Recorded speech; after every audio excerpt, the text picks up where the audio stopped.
It's heartwarming, isn't it? Following the arrival of the hostages, the president announced on Twitter this morning that the meeting between he and Kim Jong-un will be held in Singapore on June 12th. Which brings us to the question, why did the North Korean dictator release the hostages? And is this truly a sign of good faith or simply a chess move in a longer game for the North Koreans? With me now, Senior Director for Strategic Assessments for the National Security Council, Dr. Victoria Coates. Dr. Coates, thanks for joining me. Hi, Liz. It's good to be with you. All right, Dr. Coates, tell me a little bit about this. I think a lot of the people who watched the hostages arrive home, I mean, it's heartwarming. It brings a tear to your eye. When we heard Vice President Mike Pence say one of the hostages hadn't seen the light of day for so long, you know, it really hammers home what a brutal dictator Kim Jong-un is in his nation. And my question to you is, what does the National Security Council, what does the president expect from this meeting with Kim Jong-un? Do they believe this is a sign of good faith, or is this sort of part of a longer con on his part? Well, it was an absolutely fantastic night, and so much credit to the president, to the Secretary of State for making this heroic effort to bring these three Americans home. And as you said, what the Vice President said this morning about the response of some of the hostages is heartbreaking, and it reminds us who we're dealing with. And so no one has any illusions about that regime. That's something actually that was in Ambassador Bolton's op-ed in the Washington Post this morning. We know with whom we're dealing. But at the same time, the release of these three before any direct negotiations between the leaders take place, before any agreement is reached, is the polar opposite of the previous administration's approach. And so we are getting our demands met up front, and that's the way the president is approaching this. Right, because it was a condition for this meeting to be set, and the president kept his part of the bargain by announcing the date and the location following the arrival of these hostages here in the United States. Dr. Coates, what does the president plan to do on June 12th when he meets with the North Korean dictator? What topics does he plan to cover? What strategy does he plan to employ to make sure that it's not just a photo op that legitimizes a dictator? Well, and that's just it. He's not interested in photo ops. What he's interested in is a verifiable, irreversible program to get the nuclear weapons out of North Korea. And so that is his goal. He's made it very clear up front.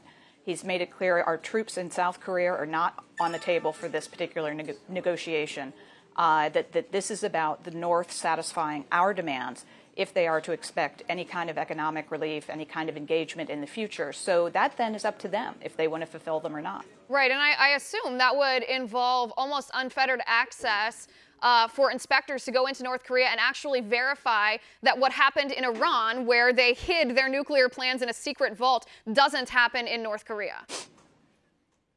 Absolutely. And I mean, Iran is such a cautionary tale for what we're encountering in North Korea. And obviously, we're learning a huge amount about the deception that regime is capable of.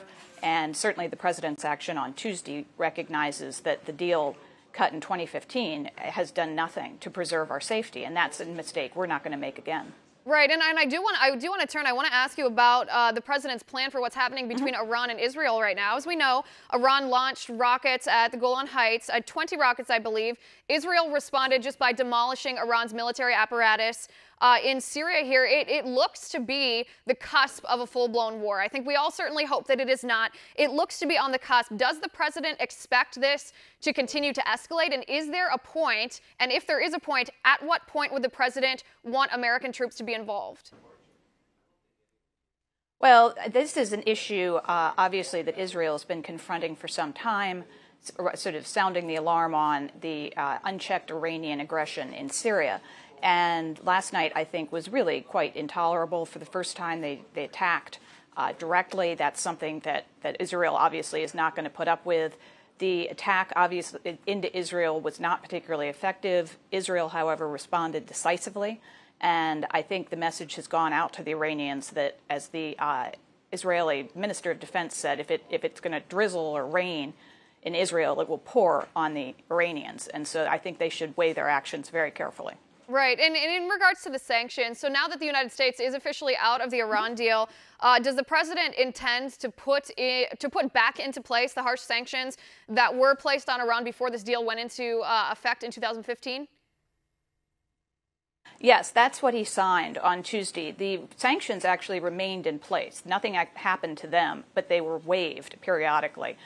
So what he did was not re-waive them and then issue a directive for his administration to go out and do the work of winding down all the various contracts that had been put into place. We want this to happen in an orderly fashion.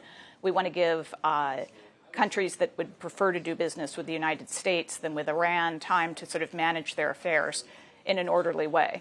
So that's the process we'll be engaged in over the next 6 months. Right, and then I believe that's the 90 days too that was mentioned in the past couple days. Dr. Coates, I appreciate you coming on the show. Thanks so much for being here. Absolutely, Liz. Take care. On that note.